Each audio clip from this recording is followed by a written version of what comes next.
In this episode, we're trying to squeeze some more power out of our Toyota Hilux. We got this dual cab second hand and it was the cheapest one in Australia at just 14 grand. We've done a bunch of mods including a turbo back exhaust, an aftermarket intercooler and a schnork. And today we're going to see how much power we can get out of it. So I racked my brain of all the people that I know that know about tuning, and the number one person is of course Scotty, otherwise known as Tuning Fork.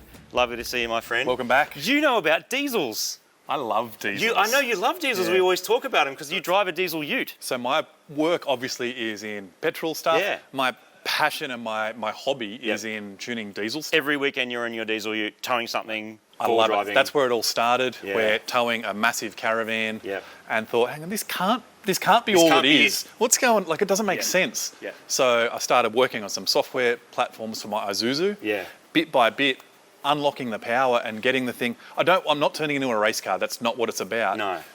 This, you can get up the hills, it doesn't labour anymore. Yeah. I feel so much more safe and comfortable driving the thing. Yeah.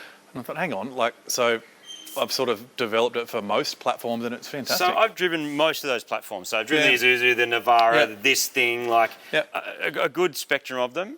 And I feel like the automatic transmissions work the diesel motor a bit better. This is a manual. So when I got in this and drove it, I'm like, is this really it?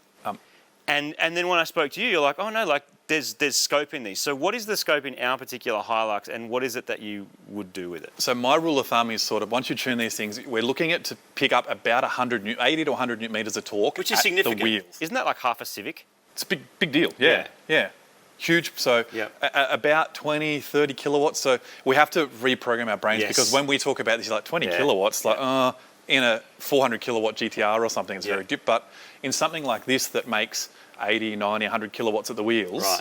So we talk a lot more with these with torque because we want the things to make grunt at 1600, 1800 RPM. Where it sits all day. Where it sits, where you take it off, where it's geared for. Yeah. And when you're towing stuff or when you're fully loaded to the brim with a canopy and dirt on the bricks or dirt or whatever the case, when you're using it as a real ute, it just needs that little bit more. I kind of tell people, like, I want to get rid of the asthma and I want to make it breathe and feel. Because they're turboed, right? So you've also got that opportunity. Not all of them, but most of them now, right? Yeah, pretty much all of them now, yeah. And so in terms of the year models you're thinking about, is it 90s, 2000s? Where's the sweet spot for what you can do with it? About 2005, 2010-ish onwards. So if it's a direct injected 4-cylinder, 6-cylinder turbocharged thing, with single turbo, twin turbo, doesn't matter. Basically any of the tradie utes is where it's at.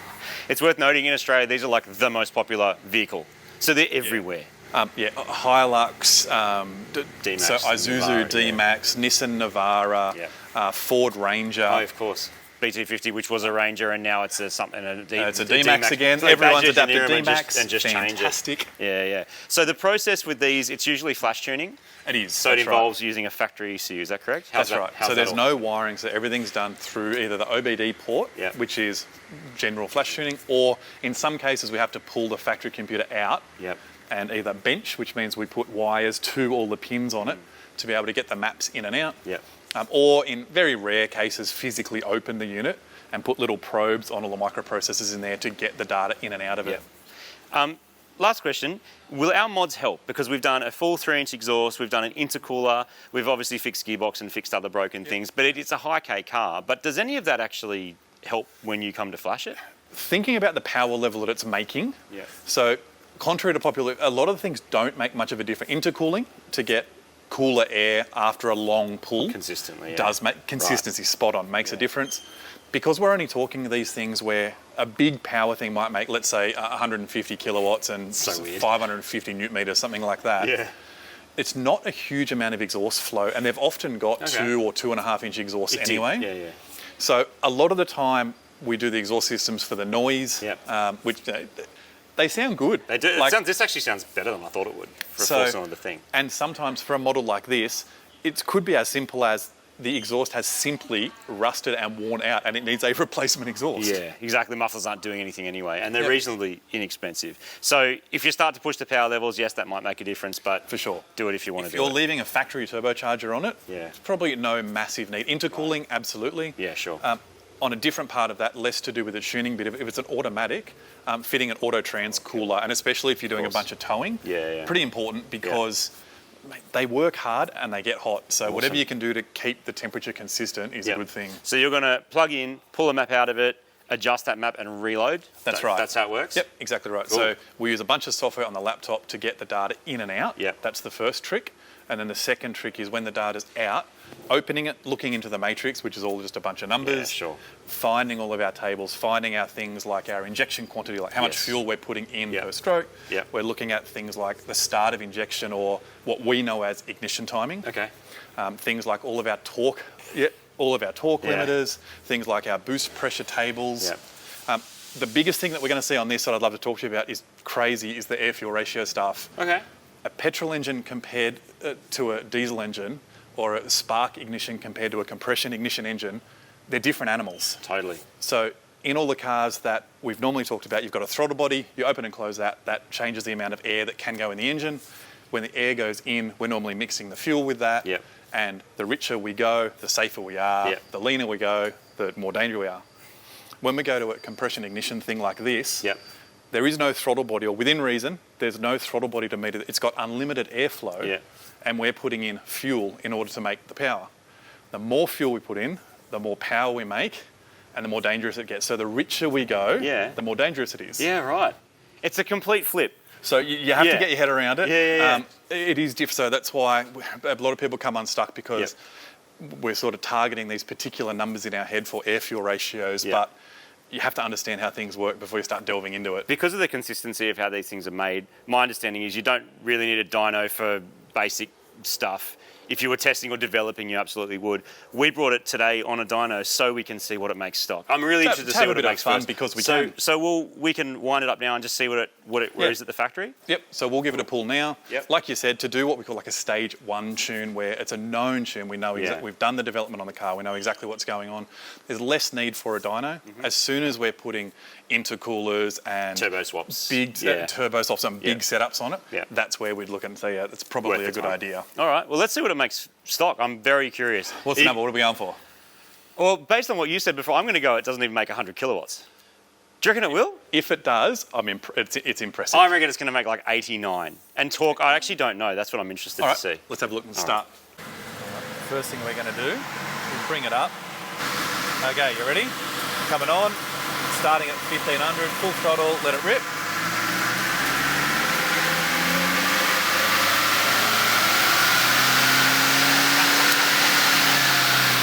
Man, I was close. What did you say? I said like 80. Didn't I say 88? 83 kilos. 83 kilowatts. So we're going to do a second pull, and all that is just to warm everything up. Yeah, it's not about kilowatts. It's not about kilowatts. Forget the kilowatts. Forget the kilowatts. Forget the kilowatts. On, heat soaked. Yeah, 4-cylinder. Full throttle, we're at an air-fuel ratio of 19 to 1. Wow. 23, 21, 22 to 1.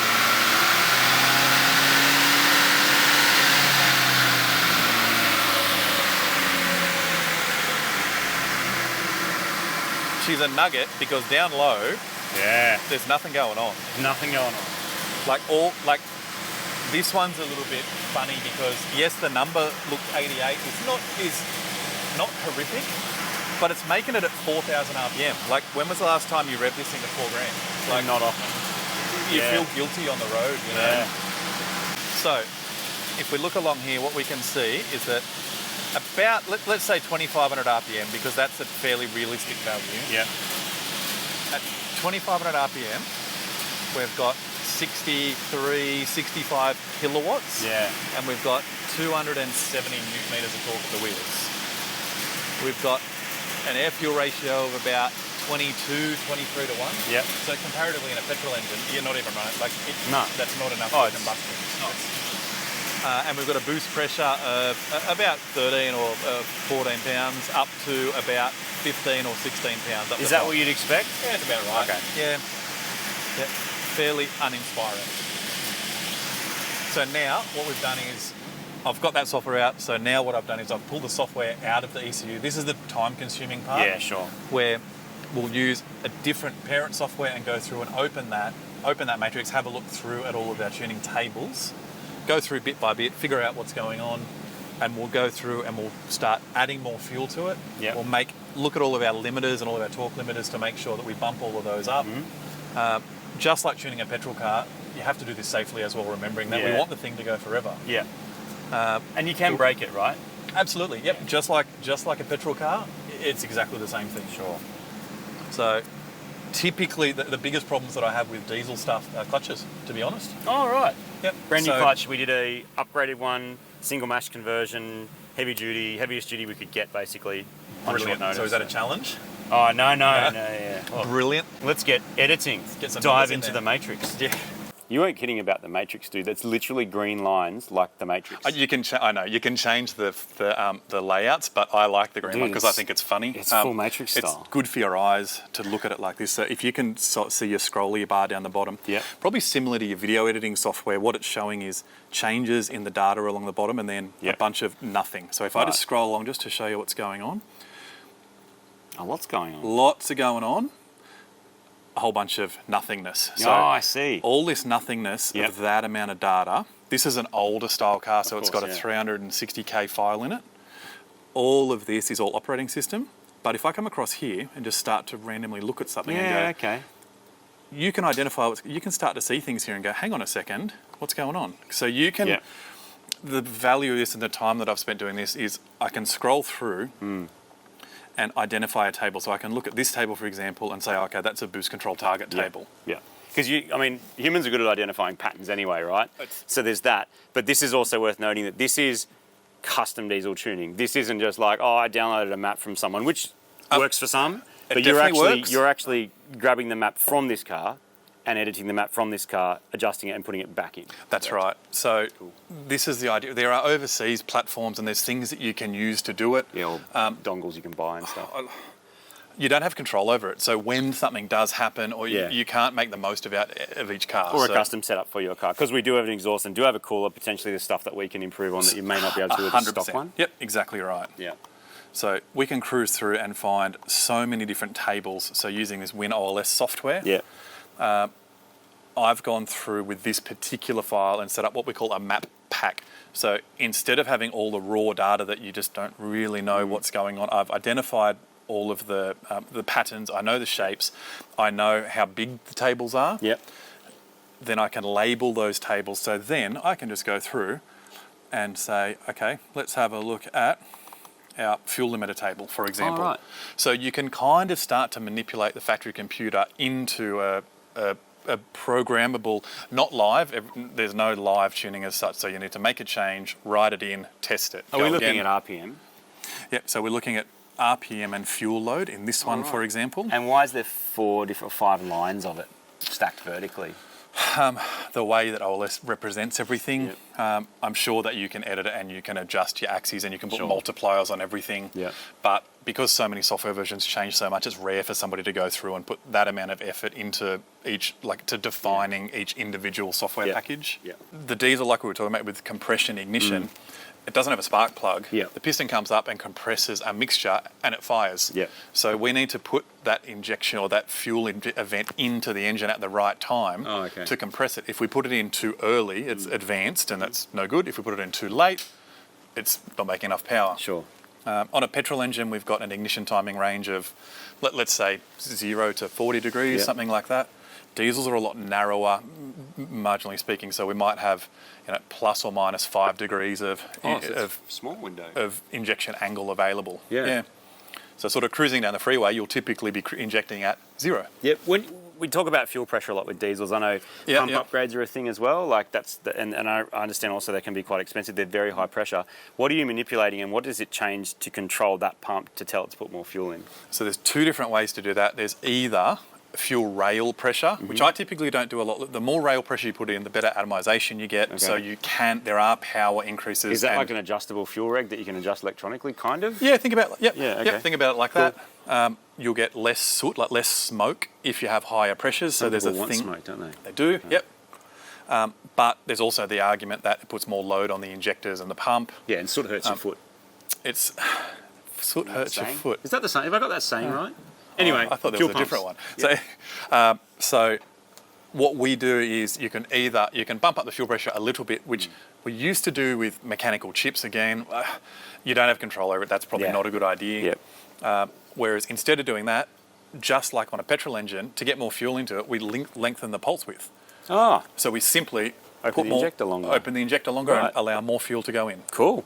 I get a kick out of these style of cars because I see the smile on people's faces when they drive a car and you spend a lot of money on it. Well, you haven't, but most people have spent a lot of money on them. Yeah. And you drive it, and it is not that inspiring, and it is sometimes a little bit of a worry when you drive it and think, it just doesn't go like it should. Yeah, like on the highway when this trying to overtake people, you seriously second guess yourself. You go, do I have the distance? Is there a hill? Like, what do I do? And all it needs is 100 Newton meters more. It doesn't need to be a race car. It doesn't need to be dangerous. It needs to be a safe, clean tune to make it go like it should. Let's do a safe, clean tune. Make it go like it should. Work your magic, please, with the matrix. So this is another part of the magic where what's happening is we've got getting the file out is one thing. Editing the file and knowing what to edit is the next part. And then writing it back in is the last part. Yeah. So let's get in the process of writing it back in. We go ignition on. In the case of some software packages, this is where you might have your own dongle / thing. Do you know what I mean? That you're using a remote tune, a Wi-Fi tune. Spot on, yeah. So if someone's mailed you something out to plug in, you would do it like that. Yeah. There's a bunch of different software packages to be able to read and write things in. Yeah. Do you know who makes the ECUs in these? Is it Denso? This would be a Denso unit, yeah.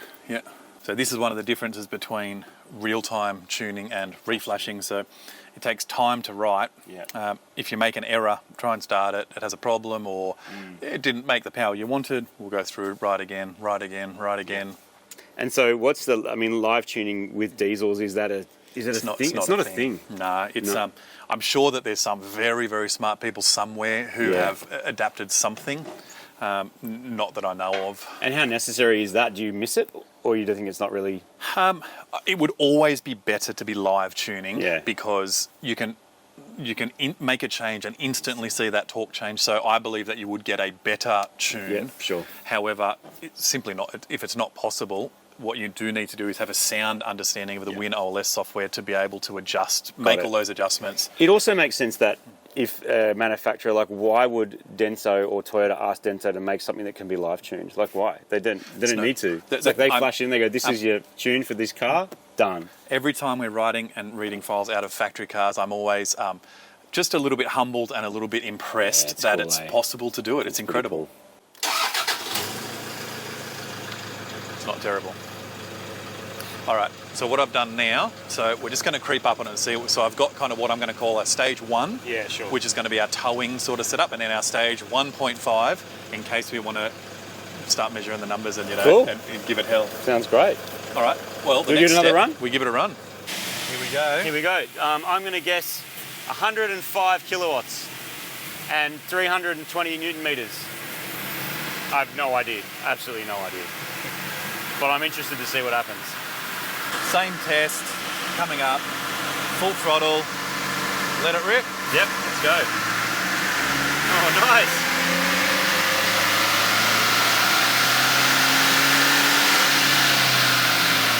Very good. I've seen enough dyno graphs to know that you will feel that. What did I say? Unbelievable. I think you said 100. I don't remember what I said. I really should try and remember that better. We'll do another pull. Oh yeah, confirm the kill. Yep. Full throttle, let it rip.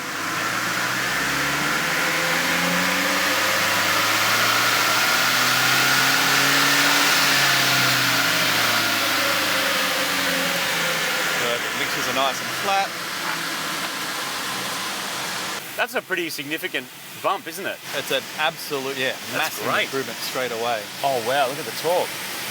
So where it had let's say 250 Newton meters, it's now got 320 Newton meters of torque. Is that a lot more boost or not really? No, not really. Up the top there, it had 16.3. And we've now got 18.2, so it's got 2 pounds extra. Okay, and that's reason. I mean, also because we're dealing with a factory turbo, you kind of can't just add 10 pounds anyway, can you? Like, you run out of efficiency. Exactly right. Yeah. Okay. So mixtures wise, we've come from 22 to 1 down to about 20 to 1 down the bottom. Which is okay, 20 to 1 is still very, very, very safe. So this is the towing setup. Yeah. 20 to 1 in most later model cars will be 18.5, 19 to 1 in the mixtures. And with a good, like everything's serviced properly, supporting mods, that's pretty reasonable. Very reasonable. Yep, for awesome. sure.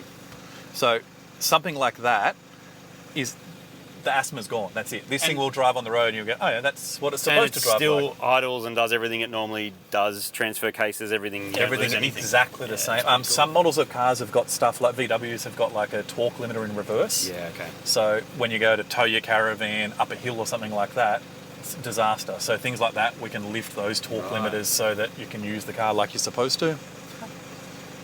All right. Well, that's awesome. Are you hungry for more? So that's what you would consider like a stage 1 very basic thing. That's a stage 1. If I'm cruising around like a tradie, without all my tools, because it's Friday up and I'm on my way to the pub, or I'm on my way to a muddy bog hole where I don't need a big rooftop tent and all that sort of stuff, and I'm not towing my caravan, and I want to get there quicker because Shaz is waiting for me, I want a stage 1.5. What are we doing? What are we changing? So we're going to put more fuel in it and more boost. But at the trade-off of, yes, it's going to make more temperature, but this is the part where experience comes into it, where we need to start talking about what are you doing with the car? Yes. How heavy is it? What are you towing? Yeah. If you're towing your jet ski every now and then, this is the part where... If I'm an electrician, I absolutely am towing a jet ski, by the way. Spot on. Yes. Yeah. So... And you'll have a 79 series because that makes sense. Absolutely. So it's got to be V8. Talking about that part of it, so this is where the dealer can't exactly interview you about, okay, how are you going to use your car? What are you going to use it for? Yeah. Oh, okay, you live in Wollongong and you do Mount Ousley, one of the biggest hills in Sydney, every single day with a 3-ton caravan. Okay, well, we can't manage that amount of heat for full throttle for 2 minutes at a time. Understood. So you're going to get the X power rating. Yeah. Diesel vehicles, I mean, one of the benefits is the fuel, you can get it everywhere. You know, trucks are using it. It's kind of in all different countries in the world. But I have been to servos and seen premium diesel. Is there a difference in the fuel, and does that make a difference to what we're doing now? There probably is a difference in the quality of fuel, or it's the cetane rating. So we have diesel. Octane rating in petrol or cetane rating in diesel. Look, I'll put whatever in. Okay. I don't mind that much. I think there's probably a few more detergents in the premium fuel, which probably helps to keep fuel systems and these very, very, very tight tolerance fuel pumps and injectors cleaner for longer. Our fuel's good here though, isn't it? Australian fuel is very good. It is, diesel. In saying that, just as a fuel filters, I would rather talk about fuel filters rather than fuel quality. Okay, yeah. And I would rather say, change your fuel filter when you change your oil filter. Oh, okay. And really? That's that makes sense. If in this car, if you're doing your oil service, if you're aiming for every 5,000 Ks, and like most of us, it ends up getting done at every 10,000 Ks. Yeah. Every 10,000 Ks, change your fuel filter. Okay, cool. You'll pull it out. If you're doing it yourself, you'll pull it out. You'll see it's full of black mould, of diesel growth, because it's a wet country, like things happen, you know? And okay. So changing your fuel filter often and stopping those particles getting through and damaging your injectors is a really important thing. Good tip. Got a diesel ute doing this sort of stuff, change it all the time. As much as you can. It's cheap insurance. It's got stage 1.5. Let's go. 1.5. Jet ski's on. Shazza wants to see me. We need 1.5. We need to get there. Let me go and punch some more bundles in. Shaz is waiting.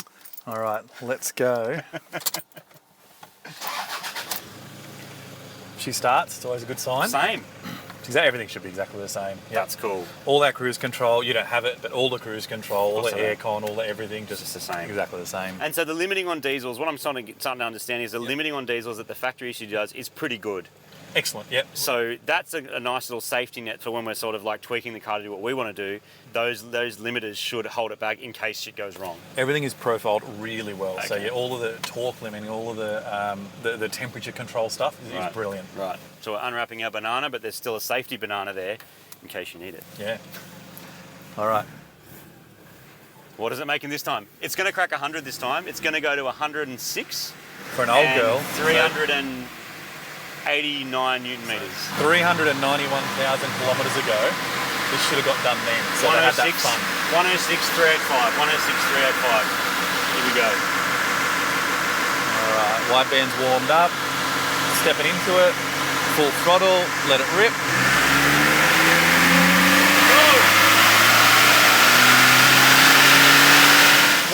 pretty good. Let me just quickly turn the 109's all right. Yeah. Let me, We've got to confirm it though, don't we? okay. All right, ready to party? Yeah, here we go.